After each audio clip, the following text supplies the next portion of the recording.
सो hey everyone, आप सभी का फिर से स्वागत है मेरे चैनल क्रेजी एक्सप्लेनर में। तो आज हम फिर से आ चुके हैं बुक ऑफ एस्पर का एक नया एपिसोड लेके आए। जिसने पिछले वाला एपिसोड नहीं देखा जाके पहले वो देख लो। आज जिसने देख लिया तो शुरू करते हैं आज का ए वाला एपिसोड। तो इस एपिसोड की शुरुआत में हम देखते हैं सेकेडर और वेनरेबल शी को, जहाँ पर सेकेडर आगे बढ़ते हुए वेनरेबल शी से कहते हैं कि अगर वो अपने ही डिसेबल को कंट्रोल में नहीं रख सकते तो वो इस हाई थॉट के लायक नहीं है। और एक एक कर सेकेडर हंसकर वहाँ से चलने लगते हैं, जबकि वेनरेबल शी गुस्से से अपनी दांत पीसते हैं लेकिन कुछ कर नहीं पाते हैं। जब सेकेडर वहाँ से चले जाते हैं तो फिर बाकी के एल्डर्स और वेनरेबल शी भी वहाँ पर चुपचाप खड़े रहते हैं। वेनरेबल शी भी कहते हैं सेकेडर ने अपनी पोजीशन साफ कर दी है और इसका मतलब ये है कि वो इस सब के पीछे हैं और उनका असली निशाना हम हैं। अगर हमने अभी तक कुछ नहीं किया तो हालत और ख़राब हो जाएगी। और अब इधर वेनरेबल शी की बात सुनने के बाद सारे के सारे एल्डर्स और वेनरेबल्स एक दूसरे की तरफ देखने लगते हैं। तभी यूलिंग के मास्टर वेनरेबल को ही कहते हैं कि इतने सारे रिसोर्सेस लेबर ऑफिस के लिए डिसाइपल को ट्रेन करने के लिए कौन भेज रहा है, जो कि हमेशा हमारे थ्रू ही जाती है। तो फिर सेकेडर ने हम पर इतना बड़ा अटैक करने के लिए इतने सारे रिसोर्सेस कहाँ से ला दिए। फिर वेनरेबल शी भी सोचने लगते हैं, हाँ उन्हें भी ये समझ नहीं आ रहा, लेकिन एक बात तो पक्की है, हम लेबर ऑफिस के इस अट्रैक्शन को और ज़्यादा चलने नहीं दे सकते। हमें उनके पूरे रिसोर्सेज का पता नहीं, और अब चाहे हम सेक्ट के रिसोर्सेज को कैसे भी रेगुलेट करें, लेबर ऑफिस पर इसका कोई भी फ़र्क नहीं पड़ेगा। और जब आखिर में हमारे पास कोई भी डिसेबल नहीं बचेगा, फिर सेकेडर ये वजह बनाकर हमारी सारी रिसोर्सेज पर कब्जा कर लेंगे। और अब इधर वेनरेबल शी की बात सुनने के बाद वेनरेबल बाय और वेनरेबल क्यू भी थोड़े घबरा जाते हैं और कहते हैं, हाँ सेकेडर ने बहुत ही अच्छा चाल चली है इस बार। वेनरेबल शी भी उसके साथ सहमति देते हैं, हाँ सेकेडर ने बहुत ही बढ़िया चाल चली है। लेकिन फिर वो कहते हैं हम भी तो वही कर सकते हैं ना, उसकी चाल उसी पर उल्टाते हैं। जैसे सेकेडर ने लेबर ऑफिस को एक इलाइट प्लेस बनाकर हमारे सारे डिसेबल को अपनी तरफ खींच लिया है, लेकिन अगर हम अपने डिसाइपल्स को अवेयर करें और उन्हें एडुकेट करें तो ये असर धीरे धीरे ख़त्म हो जाएगा। और जैसे जैसे लेबर ऑफिस कावर्ड होता जाएगा उसके फ्यूल ख़त्म हो जाएगा और डिसाइपल वहाँ जगह छोड़ देंगे और उसका पूरा प्लान ध्वस्त हो जाएगा। तो और अब हम देखते हैं कि कौन कितने समय तक टिका रहता है। तो अब इधर वेनरेबल शी की बात सुनने के बाद सारे के सारे एल्डर हंसने लगते हैं और हंसकर कहते हैं, तो अब हम बस इंतज़ार करते हैं, एक दिन ये सब ख़त्म हो जाएगा और वो हमारे पास रोते हुए वापस आएगा। फिर सातवें एल्डर मजाक में कहते हैं, अब हम बदमाशों का वक्त ख़त्म होने वाला है। तभी ग्रैंड एल्डर पूछते हैं, लेकिन हम डिसेबल को लेबर ऑफिस जाने से कैसे रोकेंगे। वो कहते हैं कि ये प्लान टेम्पोरेरी तक हो सकता है लेकिन हमेशा नहीं चलेगा। बाकी के एल्डर्स भी सहमति जताते हैं और कहते हैं इतने सारे डिसेबल को कैसे कंट्रोल करेंगे।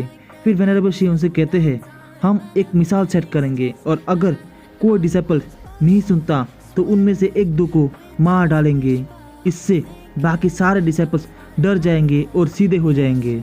और अब इधर वेनरेबल शी की बात सुनने के बाद सारे के सारे एल्डर्स और वेनरेबल हैरान होकर पूछते हैं, तुम सीरियसली ये कह रहे हो। फिर वेनरेबल शी उनकर कहते हैं उन्हें सबका डर समझ में आ रहा है, लेकिन हमें एकजुट हो रहना होगा और सच समझकर डिसाइड करना होगा कि किन डिसेबल्स को मिसाल बनाना है। फिर वो पूछते हैं क्या आप सब तैयार हैं इस स्टिग्मा को साथ मिलकर उठाने के लिए। सब मुस्कुराते हैं और समझ जाते हैं कि अगर अब हम अपने डिसेबल को पनिश करेंगे तो ब्लेम सब पर इक्वली बांट जाएगा और किसी एक को टारगेट नहीं किया जाएगा। सातवें एल्डर खुद के कहते हैं तुम लोगों ने सच में कुछ ज़्यादा ही कर लिया है और तुम्हें क्या लग रहा था कि तुम्हें सज़ा नहीं मिलेगी और अब तुम्हारा टाइम ख़त्म हो गया है। वेनरेबल शी भी कहते हैं अब जब हम सब एग्री हो गए हैं तो सबकी एक ही रेपुटेशन होगी। डिसेबल के पास कोई भी बहाना नहीं रहेगा बच के जाने के लिए, और जो कोई भी फैसला का पालन नहीं करेगा उसे पूरे सेक्ट का गुस्सा संभालना होगा। फिर वेनरेबल शी वेनरेबल बाय और वेनरेबल क्यू को बुलाकर कहते हैं हमारे बीच का फर्क हो सकता है लेकिन अब हमारा एनिमी एक है और वो है सेकेडर। मुझे उम्मीद है कि आप इस राइटियस बैटल पे हमारा साथ खड़े होंगे, क्योंकि अगर पूरा सेक्ट गिर गया तो आपका घर भी बिखर जाएगा। और अब इधर वेनरेबल शी की बात सुनने के बाद वेनरेबल बाय और वेनरेबल क्यू चुप हो जाते हैं और सोच में पड़ जाते हैं। फिर वेनरेबल शी अपने मन में सोचते हैं, और अब जब इनर सेक्ट के ज़्यादा एल्डर्स और वेनरेबल मेरे साथ हैं तो जीवी का प्लान कुछ नहीं कर सकता, क्योंकि इस सेक्ट का आधा पावर उनके पास है। फिर हमारा सीन शिफ्ट होता है हॉल के बाहर का सीन, जहाँ पर सभी लोग मीटिंग के बाद वापस जाने लगते हैं। सारे एल्डर्स और वेनरेबल्स को जाने के बाद हम फिर अंदर का सीन देखते हैं, जहाँ पर वेनरेबल शी और ग्रैंड एल्डर एक ही साथ होते हैं। जैसे ही ग्रैंड एल्डर वहाँ से जाने लगते हैं, वेनरेबल शी उन्हें रोक कर पूछते हैं, ग्रैंड एल्डर, मैंने सुना है आपने आपका प्रीशियस डिसाइपल गुयू को लेबर ऑफिस में भेज दिया है, लेकिन मैं जान सकता हूँ क्यों? फिर ग्रैंड एल्डर उनसे कहते हैं, गुयू ने रूल्स तोड़ दिया है और उसके लिए इसे सज़ा देनी पड़ी। फिर वेनरेबल शी उनसे हंसकर पूछते हैं, ओ कम ऑन ग्रैंड एल्डर, आप तो हमेशा ही गुयू पर अपना गर्व करते थे, चाहे उसने कुछ भी किया हो, आप उसे बस यही सज़ा नहीं देते। और उसके जाने के थोड़े दिन बाद ही एक इलाइट लेबर ऑफिस एपीआर हो गया। फिर ग्रैंड एल्डर हंसकर कहते हैं, हाँ, वेनरेबल शी का ऑब्जर्वेशन बहुत ही ज़्यादा कमाल का है। फिर वो रिवील करते हैं कि जब गुयू जूफिन से हार गया था तो वो लेबर ऑफिस जाने का जिद करने लगा, जिससे कि उन्हें और ज़्यादा शौक हो गया। तो उन्होंने चुपके से गुयू को एक स्पाई बनाकर वहाँ भेज दिया गया। और अब जितनी जल्दी वो सच सामने आएगा उतनी ही जल्दी वो चूल्हा जल जाएगा। और ये सुनकर वेनरेबल शी भी उनसे कहते हैं, वाकई ग्रैंड एल्डर, आपका विजन बहुत ही ज़्यादा महान है। आपने आपके सबसे ज़्यादा कीमती डिसाइपल को सेक्रीफाइस कर दिया है सिर्फ वो सच जानने के लिए। फिर ग्रैंड एल्डर भी हंसकर कहते हैं, ये सब कुछ भी नहीं है, मेरे पास गुयू से ज़्यादा स्टेबल कोई भी नहीं था भेजने के लिए, लेकिन फिर भी दर्द होता है। और एक कहकर ग्रैंड एल्डर वहाँ से जाने के लिए अलविदा कहते हैं, और वेनरेबल शी भी उनसे विनम्रता से उनके साथ देने का वचन देते हैं। और ये सारी बातें ख़त्म होने के बाद ग्रैंड एल्डर वहाँ से चले जाते हैं। फिर हमारा सीन शिफ्ट होता है और हमें वेनरेबल बाय और वेनरेबल क्यू की तरफ दिखाए जाते हैं, जो कि एक सीरियस कन्वर्सेशन कर रहे होते हैं। बाय पूछते हैं, अब हम क्या करें, क्या तुम वाकई अपने डिसाइपल को मार सकते हो? फिर तभी उनका डिसाइपल क्विलेंग वहाँ पर आता है और अपने मास्टर को ट्रीट करता है। वो बताता है कि स्टीवर्जू उनसे मिलने आ रहे हैं। वेनरेबल बाय, जो कि जूफेन को नहीं जानते थे, वो पूछते हैं, ये स्टीवर्जू कौन है? फिर क्विलेंग उनको जवाब देते हैं, वो लेबर ऑफिस के स्टीवर्जू है। स्टीवर्जू का असली नाम जूफेन है। और ये सुनने के बाद दोनों के दोनों वेनरेबल्स बहुत ही ज़्यादा हैरान हो जाते हैं। और गाइस, इसी के साथ आज का हमारा ये वाला एपिसोड यहाँ पर पूरी तरह से खत्म हो जाता है। वीडियो अच्छी लगी वीडियो को लाइक कर दो, चैनल पे नए चैनल को सब्सक्राइब कर दो। सो हे एवरीवन, आप सभी का फिर से स्वागत है मेरे चैनल क्रेजी एक्सप्लेनर में। तो आज हम फिर से आ चुके हैं बुक ऑफ एस्पर का एक नया एपिसोड लेके। जिसने पिछले वाला एपिसोड नहीं देखा जाकर पहले वो देख लो, जिसने देख लिया शुरू करते हैं आज का ये वाला एपिसोड। एपिसोड की शुरुआत होती है जब क्विलेंग एल्डर बाय और एल्डर की को बताता है कि स्टीवर्जू उनसे मिलने आ रहे हैं। जब एल्डर बाय हैरान होकर पूछते हैं, स्टीवर्जू ये कौन है? फिर क्विलेंग समझाता है, स्टीवर्जू जूफेन, यानी कि लेबर ऑफिस का जूफेन। जब जूफेन का नाम सुनते ही दोनों एल्डर्स के चेहरे पर स्पष्ट झटका दिखाई देता है। फिर सीन शिफ्ट होता है और हमें दिखाया जाता है कि जूफेन उनकी तरफ बढ़ रहे होते हैं। जैसे ही वो पास आते हैं, दोनों वेनरेबल्स विनम्रता से कहते हैं, स्टीवर्जू, हमें माफ़ कर दीजिए, हम आपका स्वागत सामने से नहीं कर पाए। जूफेन उनकी विनम्रता को स्वीकार करते हुए कहता है, वेनरेबल्स, आपका आभार, पर मैं तो केवल एक लेबर ऑफिस का शिष्य हूँ। मैं आप जैसे वेनरेबल्स का आभार कैसे ले सकता हूँ? इस पर वेनरेबल बाय कहते हैं, एक ट्रू रूलर तभी कुछ होता है जब उसके पास योग्य लोग हो, और आपने तो लेबर ऑफिस को जितना सम्मानित बनाया है उसके लिए आप सिर्फ आभार के नहीं और भी अधिक के हकदार हैं। और अब जब आप सेक्ट लीडर की तरफ से यहाँ आए हैं तो हम आपको कम कैसे आंक सकते हैं? जूफेन तब इशारा करते हुए कहता है, जब आपको ये समझ आ गया है कि मैं सेक्ट लीडर के लिए काम करता हूँ तो मुझे पूरा विश्वास है कि आप मेरा उद्देश्य भी समझ गए होंगे। और ये सुनते ही एल्डर्स भी एक दूसरे की तरफ देखने लगते हैं। फिर वेनरेबल की अब कहते हैं, हमें पता है कि सेक्ट लीडर क्या चाहते हैं, पर उनका अगला कदम क्या होगा हम ये नहीं जानते। हम वेनरेबल्स ने अपने आप को सेक्ट के लिए अर्पित कर दिया है और इसीलिए हम किसी भी बेकार के झंझटों में नहीं पड़ना चाहते। मेरा मतलब ये है कि हम इनर सेक्ट के ही एक पार्ट है और इसीलिए हम इस बार सेक्ट लीडर के ये आज्ञा नहीं मान सकते।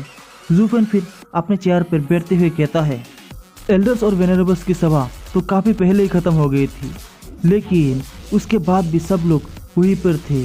क्या ये इस बात का संकेत नहीं है कि आप लोग चुपके से कुछ और सोच रहे हैं? और इतना कहने के बाद ज़ूफेन उनकी तरफ तीखी नज़रों से देखने लगते हैं और वो दोनों एल्डर्स भी उससे नज़रें नहीं मिला सकते। फिर वेनरेबल की उनसे कहते हैं, मैं इस पर कुछ नहीं कह सकता। फिर ज़ूफेन उनसे आगे कहता है, मुझे पूरा अंदाज़ा है, मुझे पता है कि पूरा इनर सेक्ट एक हो चुका है इस खतरनाक स्थिति का सामना करने के लिए, और जिसका कि जवाब उन दोनों एल्डर्स के पास भी नहीं होता। फिर ज़ूफेन आगे पूछता है, लेकिन आप लोग अब यहाँ क्या करने वाले हैं? फिर ज़ूफेन दुल्हन आवाज़ से कहता है, केवलिंग और यूलिंग, तुम्हारे मास्टर्स तुमसे कुछ बात करना चाहते हैं। और ज़ूफेन की बात सुनने के बाद क्विलिंग और यूलिंग अंदर आते हैं और कहते हैं, हाँ मास्टर, आप क्या चाहते हैं? फिर ज़ूफेन उनसे कहता है, कुछ नहीं, बस तुम्हारा मास्टर्स तुमसे जानना चाहते हैं कि तुम्हारे लेबर ऑफिस में कैसा जीवन बिताया। फिर दोनों शिष्य एक दूसरे की तरफ देखते हैं। फिर क्विलिंग अपने एल्डर भाई को अपने जीवन का पूरा अनुभव बताता है और यूलिंग अपने मास्टर को, जिसके कि कुछ देर बाद वो लोग सब कुछ बताने के बाद वो लोग निवेदन करते हैं कि हमने सब कुछ बता दिया है और फिर हम वहाँ से जाना चाहते हैं। और फिर वो लोग वह रूम से बाहर चले जाते हैं। वेनरेबल्स चुपचाप बैठे रहते हैं और सब कुछ सोच रहे होते हैं। ज़ूफेन फिर पूछते हैं, क्या आपने कुछ महसूस कर सकते हैं? वेनरेबल भाई कहते हैं, स्टीवर ज़ू, आप वास्तव में असाधारण हैं। डिमोनिक कल्टीवेटर का मार्ग दर्द और आश्चर्य से भरा हुआ है। लेबर ऑफिस तो केवल सुलंग टेम्परिंग पाथ का एक छोटा सा हिस्सा है। कि आप सच में लग रहा है कि हमें अपने शिष्य के दर्द पर दुख हुआ? ज़ूफेन फिर जवाब देता है, क्या आपको यही लगा कि मैंने ऐसा कहा है? मामला दुख का नहीं है, बल्कि उन लोगों का है जो उन्हें दुख का जिम्मेदार है। उनका मजाक उड़ाया गया, लेकिन सवाल ये नहीं है किसने उड़ाया, सवाल ये है कि उन लोगों ने उनके साथ आपका भी मजाक उड़ाया है। वो अपनी बेवकूफ़ी की वजह से फंसे हैं, पर जिन लोगों ने उन्हें नीचा दिखाया उन्होंने अपने मास्टर्स का भी नाम अपमान किया है, मतलब आप लोगों का। फिर भी अपने कोशिश की उन्हें वापस अपने पास लाने के लिए। मैं जानना चाहता हूँ क्यों? क्या इसलिए क्योंकि अपने नीचे अब कोई भी काम नहीं कर रहा है? तो क्या हॉरर डिसिपल्स की कोई भी अहमियत नहीं है? तुम सिर्फ वहाँ पर लेटे रहे, तुम्हें अपमानित किया, पीटा गया, लेकिन तुमने कुछ भी नहीं किया। मैं तुम्हारी इस सहनशीलता का सलाम करता हूँ। वेनरेबल की ने अभी अभी कहा कि मैं हरा हूँ, तो हाँ ये सच है, मैं ग्रीन हूँ, लेकिन कुछ बातें मुझे बर्दाश्त नहीं होती। कोई मुझे अपमान करे ये मुझे बर्दाश्त नहीं, और इसी के साथ कोई मुझे हरामी कहे मुझे ये भी बर्दाश्त नहीं। और अब इधर ज़ूफेन की बात सुनने के बाद वेनरेबल की भी बहुत ज़्यादा गुस्से में आ जाते हैं और गुस्से में चिल्लाते हुए कहते हैं, बस करो ज़ूफेन, मैंने सिर्फ तुम्हें सेक्रेटरी की वजह से बहुत ज़्यादा इज्जत और सम्मान दे रहा हूँ, लेकिन अपना हाथ पर मार करो और मुझे ज़्यादा पुश मत करो।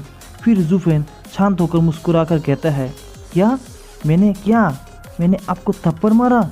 वेनरेबल्स, पर नहीं, पर कोई है जो आपको एक काम कई सालों से कर रहा है और आप उसकी मदद कर रहे हो।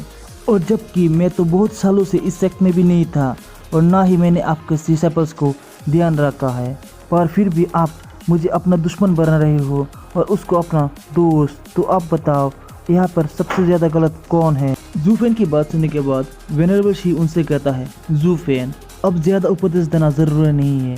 पूरा इनर सेक्ट के सारे एल्डर्स और वेनरेबल्स एकजुट हो चुके हैं। हम सारे एल्डर्स एक साथ उठेंगे या तो एक साथ गिर जाएंगे। तो जाओ, जाकर सेक्रेटरी को कह देना कि हम उनका आभार करते हैं, पर इस बार खुद की बात है तो हम उनके आदेश नहीं मान सकते हैं। फिर ज़ूफेन उनसे कहते हैं, जल्दीबाजी मत कीजिए, क्या आप सब एक ही चीज़ के लिए नहीं लड़ रहे हैं, जो कि है रिसोर्सेस? लेकिन कभी सोचा है जब सब कुछ ख़त्म हो जाएगा तो असली पाई उनके पास जाएगी या असली पाई आपके पास आएगी? और ये सुनने के बाद वेनरेबल शी गुस्से में चिल्लाते हैं और कहते हैं, अगर इनर सेक्ट नहीं रहेगा तो हमें टुकड़े भी नहीं मिलेंगे। फिर ज़ूफेन कहता है, जब इनर सेक्ट का कोई भी हिस्सा नहीं बनता तो मैं आपका स्वागत करता हूँ लेबर ऑफिस में शामिल होकर असली पाई का स्वाद चखने के लिए। तो गाइस, इसी स्वाद के साथ आज का हमारा ये वाला एपिसोड यहाँ पर पूरी तरह से खत्म हो जाता है। वीडियो अच्छी लगे वीडियो को लाइक कर दो, चैनल पे नए चैनल को सब्सक्राइब कर दो। Bye bye guys. So hey everyone, आप सभी का फिर से स्वागत है मेरे चैनल क्रेजी एक्सप्लेनर में। तो आज हम फिर से आ चुके हैं बुक ऑफ एस्पर का एक नया एपिसोड लेके। जिसने से पिछले वाला एपिसोड नहीं देखा तो जाके पहले वो देख लो, जिसने देख कर शुरू करते हैं आज का ये वाला एपिसोड की शुरुआत में हम देखते हैं वेनरेबल बाई को, जो कहते हैं हम भी इनर सेक्ट का हिस्सा है और अगर इनर सेक्ट बर्बाद हो गया तो हम भी मिटा दिए जाएंगे। फिर जुफेन उनसे कहता है अब इनर सेक्ट तो ख़त्म होने वाला है, उसमें कुछ भी बचा नहीं है। तो मैं आपका स्वागत करता हूँ मेरे इलाइट लेबर ऑफिस में, जहाँ आपको वही ज़बरदस्त रिसोर्सेस मिलेगी। अब आपको बची कुछ चीज़ों पर गुजारा नहीं करना पड़ेगा। और ये सुनने के बाद दोनों एल्डर्स बहुत ही ज़्यादा चौंक जाते हैं और चौंक के कहते हैं क्या तुम्हारा इनर सेक्ट ज्वाइन कर ले। फिर जुफेन आगे कहता है हॉनेस्टली कहूँ तो अब लेबर ऑफिस में बहुत ही ज़्यादा डिसाइपल्स की भीड़ हो चुकी है और उसे संभालने के लिए बहुत ही ज़्यादा एल्डर्स और वेनरेबल्स की सुपरविजन की ज़रूरत है। तो सर इस बात से सहमत होते हैं तो मैं आपको लेबर ऑफिस ज्वाइन करने के लिए बहुत ही ज़्यादा स्वागत करता हूँ। वैसे भी सेक्रेटर इस प्लेन वर्ल्ड में एक न्यू इलाइट लेबर ऑफिस बनाना चाहते हैं, जिसको कि वो एक न्यू इनर सेक्ट बना सके और जहाँ पर ट्रू इलाइट डिसाइपल तैयार होंगे। और वैसे भी चाहे इनर सेक्ट की जड़ें कितनी भी ज़्यादा गहरी क्यों ना हो, उसका खाली होना सिर्फ वक्त की ही बात है। और वैसे भी इनर सेक्ट को तो अब वेनरेबल से ही सब कुछ कंट्रोल करता है और सब रिवॉर्ड्स सिर्फ खुद ले जाते हैं और आप लोगों को क्या सिर्फ बचा कुचा ही मिलता है। फिर जुफेन आगे कहता है लेकिन अगर आप हमारे लेबर ऑफिस में शामिल होते हो तो आपको पूरा का पूरा हिस्सा मिलेगा और आपको बचे हुए स्क्रैप को छूने की कोई भी ज़रूरत नहीं है और चुपके चुपके उनके साथ रहने की भी कोई ज़रूरत नहीं है। और तो आओ अभी ज्वाइन करो और पूरा मज़ा उठाओ, वरना बाद में कुछ भी हाथ में नहीं आएगा। तो अब इधर जुफेन की ये सारी बात सुनने के बाद दोनों वेनरेबल्स बहुत ही ज़्यादा शौक हो जाते हैं और गंभीर होकर सोचने लगते हैं। सेक्रेटर एक नया इनर सेक्ट बनाना चाहते हैं, लेकिन इलाइट लेबर ऑफिस अभी बहुत ज़्यादा नया है और कौन जानता है कि वो लास्ट में कहाँ तक टिका रहेगा, और इसीलिए ये भी एक जोखिम भरा कदम है। दोनों वेनरेबल्स ये सब सोच ही रहे होते हैं कि तभी हमें दिखाया जाता है जुफेन अपने पास से दो एक पिल की बोतल निकाल कर उन दोनों वेनरेबल्स को देता है। वो दोनों वेनरेबल्स उस पिल के बोतल को लेकर जैसे ही वो खोलते हैं तभी उस पे से एक शक्तिशाली 10 ग्रेड का पिल का ऑरा निकलता है।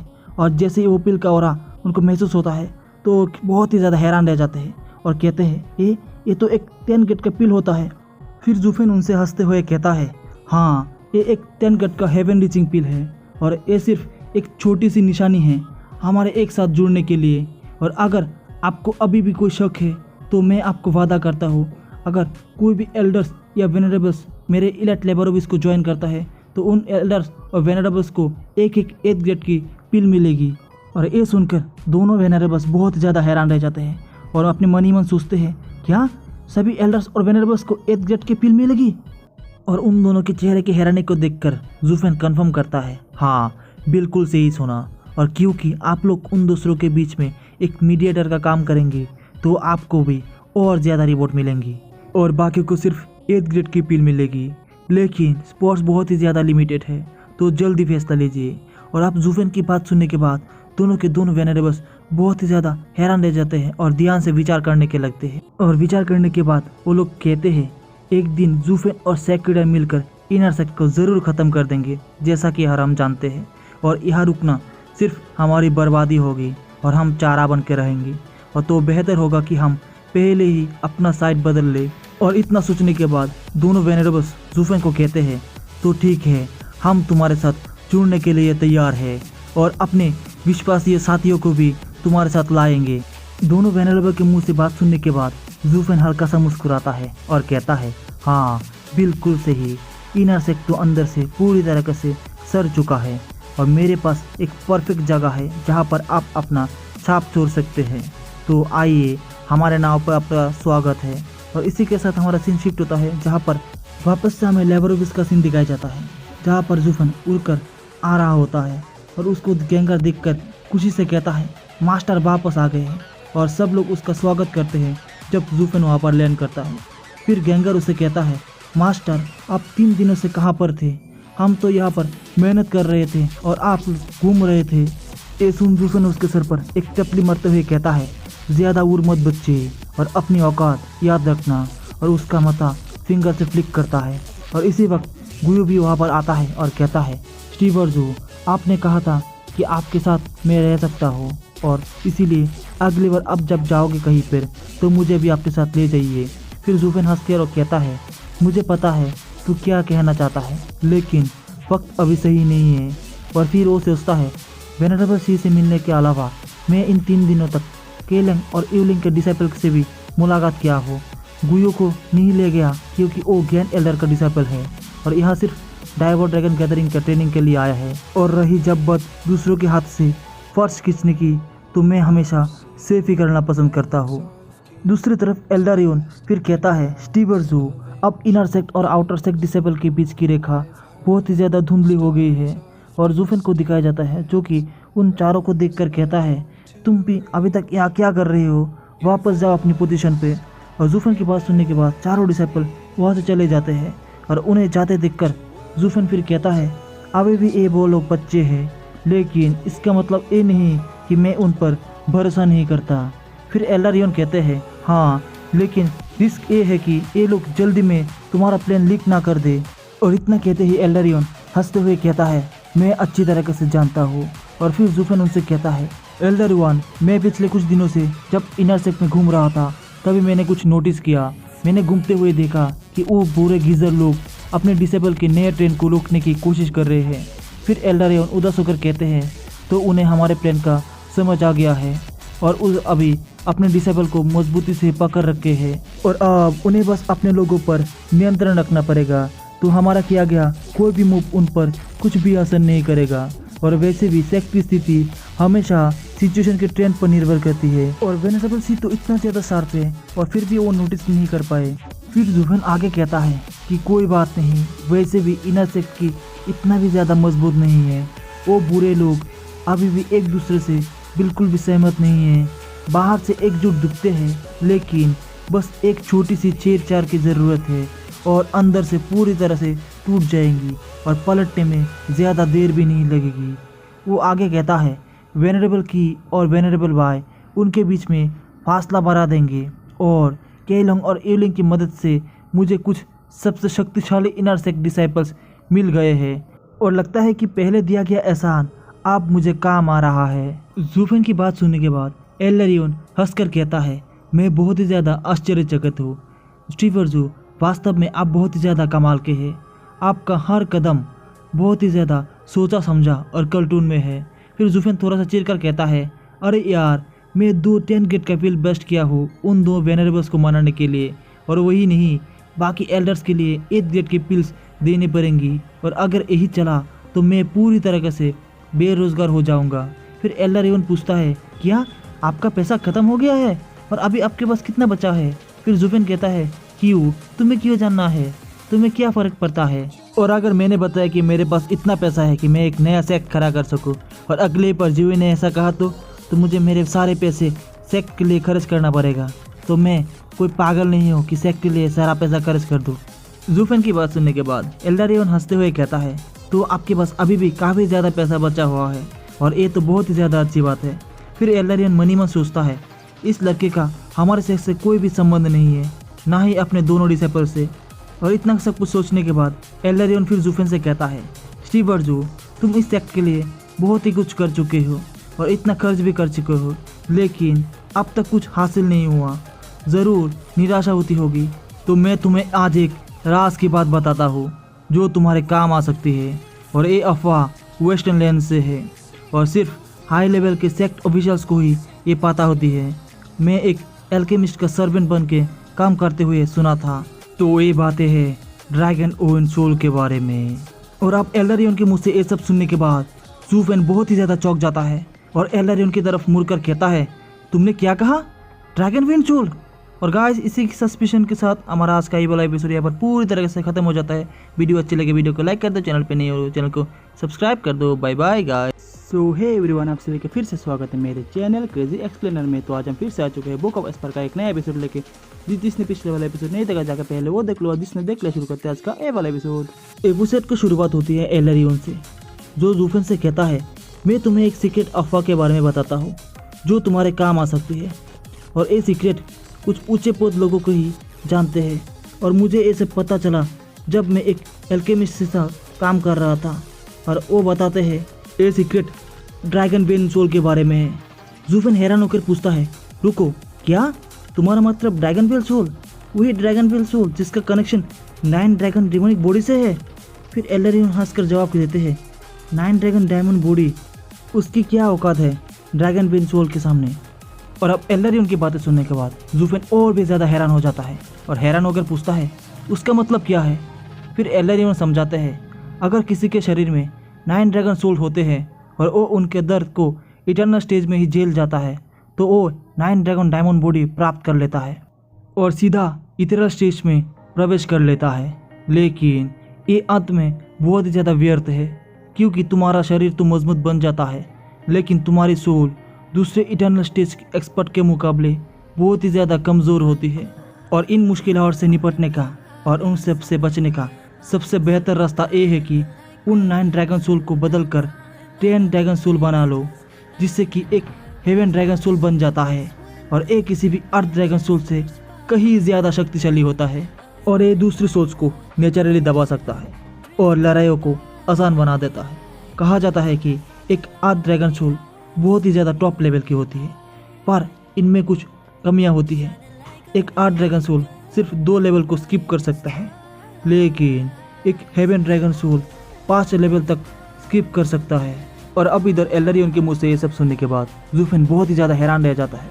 हैरान होकर अपने मन ही मन सोचता है, 10th अर्थ ड्रैगन सोल से हेवन ड्रैगन सोल मिलता है, पर मैंने कभी ये नहीं सुना है, ना कभी बुक ऑफ एस्पर के 9 सीक्रेट्स ऑफ सोवरेन में। लेकिन एक कहानी याद आ रही है, एक ड्रैगन टेम के बारे में जो ड्रैगन रेस के पास है, एक सीक्रेट डोमेन में है, जहाँ पर जेनरेशन ऑफ ड्रैगन का दफन है। कहा जाता है कि वही ड्रैगन एनर्जी रिफाइन करने से एक शक्तिशाली असली ड्रैगन सोल निकल सकता है, लेकिन वो जगह बहुत ही रिस्ट्रिक्टेड है, हेवनली गार्डेड। सिर्फ एक इटर्नल स्टेज एक्सपर्ट ही वहीं पर जा सकते हैं और वहाँ से ज़िंदा वापस आ सकते हैं। और इसके अलावा उसके नीचे का कोई अगर वहाँ पर जाता है तो इसका मतलब ये है कि वो अपनी मौत का खुद दावा दे रहा है। पर एलरियन के जो बता रहे हैं उससे लगता है कि हेवन ड्रैगन सोल इसी ड्रैगन टोम की रिफाइनिंग से ही बनता है। जब जूफन इस बारे में सोच ही रहा होता है तभी एलरियन आगे कहता है, हेवन ड्रैगन सोल तो हेवन को भी खोल सकता है, और अगर इटर्नल स्टेज पर प्रवेश करने के वक्त अगर 9 ड्रैगन डेमोनिक बॉडी की टफनेस कम होती है तो इटर्नल स्टेज में शरीर से ज़्यादा सोल की ताकत को मायने रखता है। और हमारे वेस्टर्न लैंड में सिर्फ डबल ड्रैगन सेक्ट के टॉप एक्सपर्ट ने ही कभी हेवन ड्रैगन सोल को प्राप्त किया है। और अब एक्सीलेंट डबल ड्रैगन और उत्कृष्ट डबल ड्रैगन गैदरिंग के बारे में सुनने के बाद जूफन कहता है, एक्सीलेंट डबल ड्रैगन, क्या इसका कनेक्शन डबल ड्रैगन गैदरिंग से है? फिर एल्डरियन मुस्कुराकर कहता है, double dragon gathering double dragon manner से ही बनाई है, वक्त आने पर तुम इसका मतलब समझ जाओगे। और डबल ड्रैगन मैनर का लीडर है एक्सीलेंट डबल ड्रैगन, जिसके के पास सबसे एडवांस मार्शल आर्ट्स है, चाहे वो 9 ड्रैगन डायमंडिक बॉडी या 10 dragon opening the heavens, western में उससे टॉप माना जाता है। ये सुनने के बाद जूफन फिर एलरियन से पूछता है, तो फिर डार्केनशेन का क्या? वो क्या वेस्टर्न में सबसे ज़्यादा बेस्ट नहीं है? और आप जूफन के मुंह से डार्केनशेन का नाम सुनने के बाद एलरियन जवाब देते हैं, डार्केनशेन वो उनका एक क्लौता डिसाइपल था। ये सुन जूफन और भी ज़्यादा हैरान हो जाता है और हैरान होकर कहता है, डार्केनशेन डबल ड्रैगन गैदरिंग से था? फिर एल्डरियन बताते हैं वो दोनों एल्डर्स दूरदर्शी थे। डबल ड्रैगन गैदरिंग ने कभी भी किसी ऑफिशियल डिसाइपल को नहीं बनाया, और यहाँ तक कि दूसरे वर्ल्ड के टैलेंट को भी उन्होंने सिर्फ गाइड किया है। लेकिन डार्केनशेन एक एक्सेप्शन था, एक लाखों में एक जीनियस, अरबों में एक जीनियस था, जिसने अपने मन और सोल को दोनों को पवित्र बनाया था। वो अपने मास्टर से भी आगे निकल गया था। लेकिन अचानक वेस्टर्न लैंड में एक कंट्रोवर्सी छा गया, और इस कंट्रोवर्सी के कारण डार्केनशेन वेस्टर्न लैंड को चुपके से छोड़ के चला गया। और अब इस डबल ड्रैगन गैदरिंग में एक एक्सीलेंट डबल ड्रैगन है जो सबसे बेस्ट है, लेकिन ऐसे डिसेबल को खोकर हो सकता है वो कभी भी किसी और डिसेबल को ना ले। एल्लरी उनकी बातें सुनने के बाद ज़ुफेन फिर कहता है, सिर्फ कुछ ही लोग हैं जो असली हीरो को भी पहचान पाते हैं मुश्किल समय में, लेकिन कभी कभी सबसे चमकदार प्रतिभा भी अनजान रह जाती है कुछ लोगों के लिए। ज़ुफेन की बात सुनने के बाद एल्लेरियन थोड़े से मुस्कुराते हैं और फिर एल्लेरियन कहते हैं, आखिरी बार जब मैंने तुम्हारे ड्रैगन सोल को देखा था तो मुझे लगा कि तुम 10 ड्रैगन ओपनिंग तक को भी पहुंच जाओगे, पर इसमें बहुत ही ज़्यादा खतरा है। ड्रैगन सोल तुम्हें मार भी सकती है, लेकिन तुम्हारी प्रतिभा के हिसाब से एक कोशिश के लायक है। तुम अभी प्रोवन हेवन स्टेज पर हो और इथेरियल स्टेज पर जाने से थोड़े से दूर। बस 10 ड्रैगन सोल्स को एकत्रित करने पर ध्यान दो और तुम आसानी से इथेरियल स्टेज तक पहुंच जाओगे। एल्लरी उनकी बातें सुनने के बाद ज़ुफेन फिर कहता है, लेकिन मेरे पास तो अभी सिर्फ 9 ही सोल्स है। और ये सुनकर एल्लरियन बहुत ही तरह से चौंक जाता है और कहता है, क्या तुम्हारे पास अभी 9 ड्रैगन सोल्स है? फिर ज़ुफेन हाँ में जवाब देता है और कहता है, हाँ वो सब मेरे शरीर में मर्ज हो चुके हैं और अब बस मुझे एक और चाहिए और देखते हैं क्या 10 ड्रैगन ओपनिंग सोल हेवन को सच में एग्जिस्ट करता है। फिर एल्लरियन पूछता है, तो तुमने अभी तक उसे रिवाइंड क्यों नहीं किया? क्या तुम्हें डर लगता है कि वो तुम्हें निगल जाएंगे? फिर ज़ुफेन छोटी सी स्नैप करके अपने हाथों पर अज़ूरा ब्लूफ्लेम को दिखाता है और कहता है, सो फनी, आपको क्या लगा था इन डरपोक चिपकलियों से मैं डर जाऊंगा? देखिए इस फ्लेम से मैंने उन चिपकलियों को कुचल के रखा था। और अब इधर ज़ुफेन के हाथों में उस अज़ूरा फ्लेम को देखकर एल्लेरियन बहुत ही ज़्यादा शॉक हो जाते हैं और अपने मन में सोचते हैं, एक कौन सी डिमोनिक फ्लेम है जो 8 ड्रैगन सोल्स को भी इतनी शांत करके मजबूर कर सकती है। वो अपने शरीर को एक प्रिजन बनाकर 9 ड्रैगन सोल्स को बंद करके रखा है, पर चाहे पिंजरा कितना भी मजबूत हो, लगातार वार करने से वो एक न एक दिन दे ही जाएगी। फिर ज़ुफेन बताता है, मैंने इन 9 ड्रैगन सोल्स को एक ऐसे इंसान से लिया था जो 9 ड्रैगन डायमंड बॉडी की ट्रेनिंग कर रहा था। शुरू में मुझे लगा था कि मैं इनकी मदद से इथेरियल स्टेज तक जा सकता हूँ, लेकिन इनसे मेरी कल्टीवेशन अनस्टेबल हो जाती तो मैं ये सब छोड़ दिया हूँ। और अब जब मैंने 10 ड्रैगन ओपनिंग के बारे में सुना है तो मुझे खुशी है कि मैंने वो रुकने का फैसला किया है। ये सुनकर एल्लरियन भी अपने मन ही मन सोचते हैं, ना सिर्फ उसने 9 8 ड्रैगन सोल्स को अपने अंदर दबा के रखा, बल्कि उन्हें अपने दांतों और पंजों के अंदर बंद करके रखा है। और ये सब बिल्कुल सोच के परे है कि कोई एक्चुअली 9 ड्रैगन सोल्स को अपने अंदर कैद करके रख सकता है। और फिर एल्लरियन ज़ुफेन से कहता है, स्टीवर्जू, आपकी दूरदृष्टि मेरे ज्ञान से बहुत ही ज़्यादा परे है। अगर मैं आपकी जगह होता तो मैं कब का इधर स्टेज पर प्रवेश कर चुका होता। और ये सुन ज़ुफेन हल्का सा मुस्कुराता है और उनका शुक्रिया अदा करता है। और इसी के साथ हमारा सीन चेंज होता है और हमें आधे महीने बाद का सीन दिखाया जाता है, जहाँ पर हमें वेनरेबल सी का मेंशन दिखाया जाता है, जहाँ पर वो गुस्से में अपने कप को तोड़ देते हैं और उसे पता चलता है कि वेनरेबल की और वेनरेबल बाई ने उसके साथ छोड़ दिया है और वो पब्लिक लेबोरेटरीज को ज्वाइन कर लिया है। वो गुस्से में चिल्लाकर कहता है, वो गद्दार, उन्होंने हमें छोड़ दिया और उस पब्लिक लेबोरेटरीज को ज्वाइन कर लिया है। पीछे से ग्रैंड एल्डर कहते हैं, इनर सेक्ट का उठना और पतन हम सब पर निर्भर करता है, चाहे वो हमें पसंद ना करे, लेकिन वो इतना ज्यादा मूर्ख कैसे हो सकते हैं कि समय की जरूरत को ना समझे। तभी सेकंड एल्डर उन लोगों के पीछे से आते हैं और चिल्लाते हुए कहते हैं, जो लोगों ने खुले हाथों से हमारा साइड बदल दिया वो अभी भी अंदर से उस वेनरेबल के वफादार है। साथ ही कैलंग और यूलिंग और उसके साथ मिलकर कुछ डिसाइपल्स चुपके से प्लानिंग कर रहे थे और वो सही वक्त का इंतजार कर रहे थे। और जैसे ही उसे वो वक्त मिला उन्होंने हमको धोखा दिया और हमें छोड़ के चले गए हैं। सेकंड एडल्ट की बात सुनने के बाद वेनरेबल शिवी गुस्से में चिल्ला के कहते हैं, अब ये बोलने का क्या फ़ायदा है, मुझे बस ये पता करना है कि उन सब के पीछे है कौन और आखिर इसे इतने समय से गुप्त रखा गया है और अगर किसने इसे सोच समझ कर किया है। और वैसे भी सेक्ट लीडर के कैरेक्टर के ऊपर सेक्ट में नज़र रखी जाती है और कोई भी क्यों एक जंगली बैल के साथ खेलना और उससे अपने ऊपर सिंग मरवाना चाहेगा। वो हमेशा अपने कठोर परिश्रमों पर ध्यान देता है और सब ट्रेटर्स को त्याग देता है। तो फिर ये सब के पीछे कौन कर रहा है, जल्दी से उसे ढूंढ लाओ। और अब वेनरेबल शी की बात सुनने के बाद सेकंड एल्डर भी कहते हैं, मैंने सुना है कि ये सब सेक्ट लीडर ने नहीं किया, ये सब ज़ुफेन की वजह से है। जैसे ही लोग उसे स्टीवर्जू कहते हैं और वही इलाइट लेवरोविस का फाउंडर है। और जैसे ही वेनरेबल शी जूफेन का नाम सुनते हैं वो गुस्से में अपने ऑरा को रिलीज करते हैं और कहते हैं जूफेन फिर से अगली बार मिले तो मैं तुझे कुचल दूंगा। तो गाइस इसी के साथ आज का हमारा ये वाला एपिसोड यहाँ पर पूरी तरह से खत्म हो जाता है। वीडियो अच्छी लगे वीडियो को लाइक कर, चैनल पे नए चैनल को सब्सक्राइब कर दो। Bye bye guys.